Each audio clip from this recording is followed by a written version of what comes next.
On the background of large-scale fires in the Amazon, the president of France Emmanuel Macron has accused the Brazilian counterpart Jair Bolsonaro of lying about his intentions to protect the environment. The French president threatened to block a trade agreement between the EU and association Mercosur, which includes Brazil, if the Brazilian government does not make efforts to save forests. Taking into account the behavior of Brazil in the last 2 weeks, the president of the republic cannot say that the President Bolsonaro lied to him at the G20 summit in Osaka, reads the statement of Emmanuel Macron, reports RFI. According to Mr. Macron, he came to the conclusion that the President Bolsonaro decided not to stick to commitments on climate change and preservation of biodiversity. The position of the rules regarding the blocking of commercial transactions already supported by the Prime Minister of Ireland, Leo Varadkar, and the Minister of Finance of Finland General called on the EU to consider the issue of banning imports of Brazilian beef.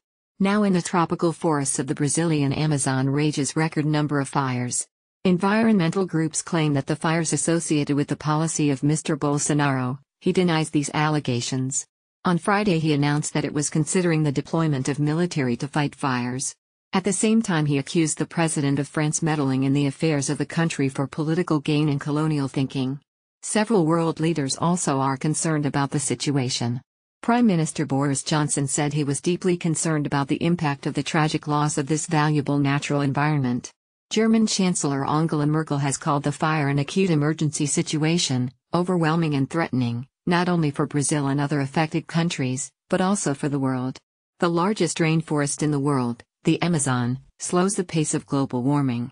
It is known as the lungs of the world and a population of about 3 million species of plants and animals.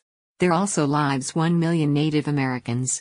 Satellite data published by the National Institute for Space Research, INPE, showed an increase in the number of fires across Brazil, to 85% this year. Most of them recorded in the Amazon region. To reach agreement with the South American bloc Mercosur, consisting of Argentina, Brazil, Uruguay, and Paraguay, it took 20 years of negotiations. The agreement will reduce or remove trade tariffs on both sides, giving EU firms that produce industrial goods and cars access to the market of Mercosur, as well as help the Mercosur countries to export products to EU agriculture, particularly beef, sugar and poultry. Mr. Bolsonaro often called the tropical tramp for his unpredictable and bold manners. So you can guess whether it will retreat or continue to occupy the same position.